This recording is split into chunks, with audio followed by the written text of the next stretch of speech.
बच्चों, online class में आप सभी का स्वागत है। आज हम कक्षा 8वीं के व्याकरण वाटिका के अध्याय 5 शब्द और पद का अध्ययन करेंगे। शब्द और पद। ध्वनियों के ऐसे समूह को शब्द कहा जाता है जिसका कोई अर्थ हो तथा जिसे बोलते ही हमारे दिमाग में उसका चित्र आ जाए। हम जिस शब्द को भी बोलते हैं तो उस समय हमारे दिमाग में वो चित्र आ जाता है। यह समूह सार्थक होने के साथ साथ स्वतंत्र भी होता है। इनमें वर्ण ध्वनियों का क्रम निश्चित होता है। जैसे कुर्सी, क धन उ धन र धन अ धन स धन बड़ी कुर्सी। इसमें वर्ण और उनकी ध्वनियों का क्रम पूरा निश्चित है। उसी प्रकार और भी शब्द हैं, जैसे नदी। नदी बोलने से नदी का चित्र हमारे आँख के सामने आ जाता है। धरती, पहाड़, पेड़ पौधे और घर, कितने और भी बहुत से शब्द, जो भी शब्द है वो हमारे दिमाग में आ जाता है, तो उसे शब्द कहा जाता है। और जब ये शब्द वाक्य में प्रयुक्त होते हैं तब ये पद बन जाते हैं।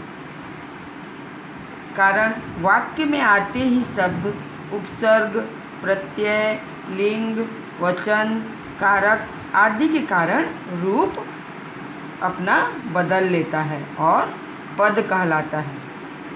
और कभी कभी यह ज्यों का त्यों भी रहता है।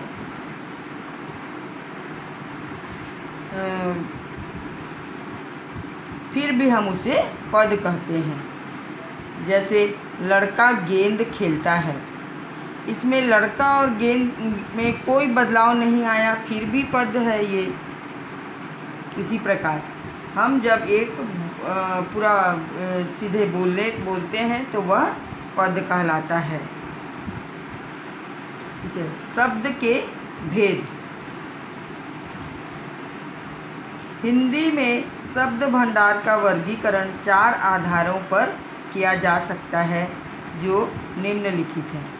पहला है उत्पत्ति या स्रोत के आधार पर, दूसरा अर्थ के आधार पर, तीसरा प्रयोग के आधार पर और चौथा रचना के आधार पर। तो पहला है उत्पत्ति के आधार पर। उत्पत्ति के आधार पर है तत्सम शब्द, तद्भव शब्द, देशज या अज्ञात उत्पत्ति वाले शब्द, विदेशज शब्द और संकर शब्द। उत्पत्ति अर्थात जन्म स्रोत के आधार पर कोई शब्द कहाँ से आया, इस आधार पर इसका वर्गीकरण किया जा सकता है। पहला है तत्सम शब्द। जो शब्द संस्कृत भाषा से ज्यों के त्यों ले लिए गए उन्हें तत्सम शब्द कहते हैं। जैसे भूमि, प्रथम, राष्ट्र, रक्षा, मयूर, पुत्र, कार्य आदि, जो कि संस्कृत भाषा की देन है। हम संस्कृत हिंदी में बहुत से अन्य भाषाओं का भी प्रयोग करते हैं, लिखते समय और बोलते समय। तो ये संस्कृत में तत्सम शब्द का प्रयोग भी हिंदी में किया जाता है। दूसरा है तद्भव शब्द। संस्कृत से आए जिन शब्दों का हिंदीकरण करके ग्रहण किया गया, अर्थात जिन्हें हिंदी की प्रकृति के अनुरूप ढाल लिया गया। जैसे काम,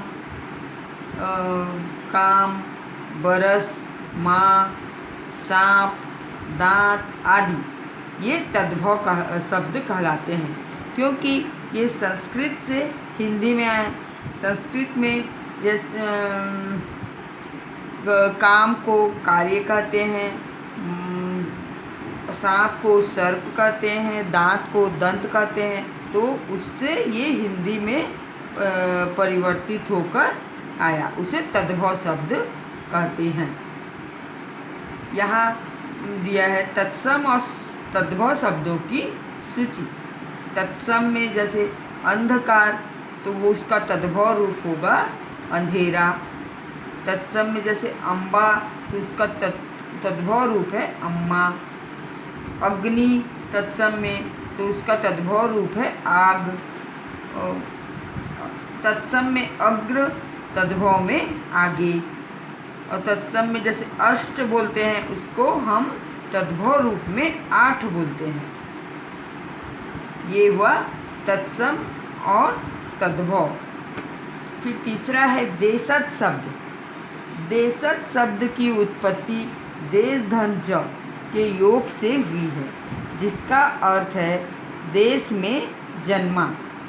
इस प्रकार देशज शब्द का आशय उन शब्दों से है जो बोलचाल तथा देश की अन्य भाषाओं से लिए गए हैं, जैसे ढूंढना, खाट, झाड़ू, पगड़ी, धोती, खिड़की, पेट, लोटा आदि।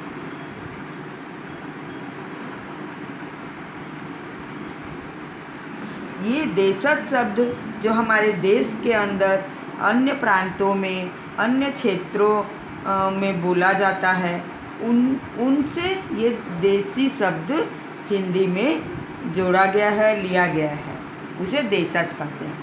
फिर है विदेशज शब्द। विदेशज शब्द की उत्पत्ति विदेश धन ज के योग से भी है, जिसका अर्थ है विदेश में जन्मा। इस प्रकार विदेशज शब्द का आशय उन शब्दों से है जो विदेशी भाषा से हिंदी में लिए गए हैं। हिंदी में अरबी, फारसी, अंग्रेजी, तुर्की, चीनी, डच, पुर्तगाली, स्पेनिश, रूसी आदि भाषाओं से अनेक शब्द आए हैं। इसे विदेशज शब्द कहते हैं। हमारे हिंदी में विदेशी भाषाओं के भी अनेक शब्द जुड़े हुए हैं, जिसको हम लिखते भी हैं हिंदी में और बोलते भी हैं, तो इसे विदेशज शब्द कहते हैं।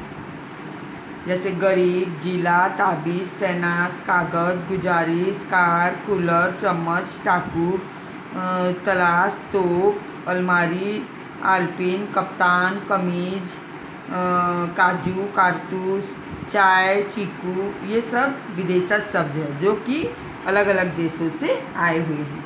फिर है संकर शब्द। दो भिन्न भिन्न भाषाओं के मिश्रण से बने शब्द संकर कहलाते हैं। जैसे रेल, गाड़ी।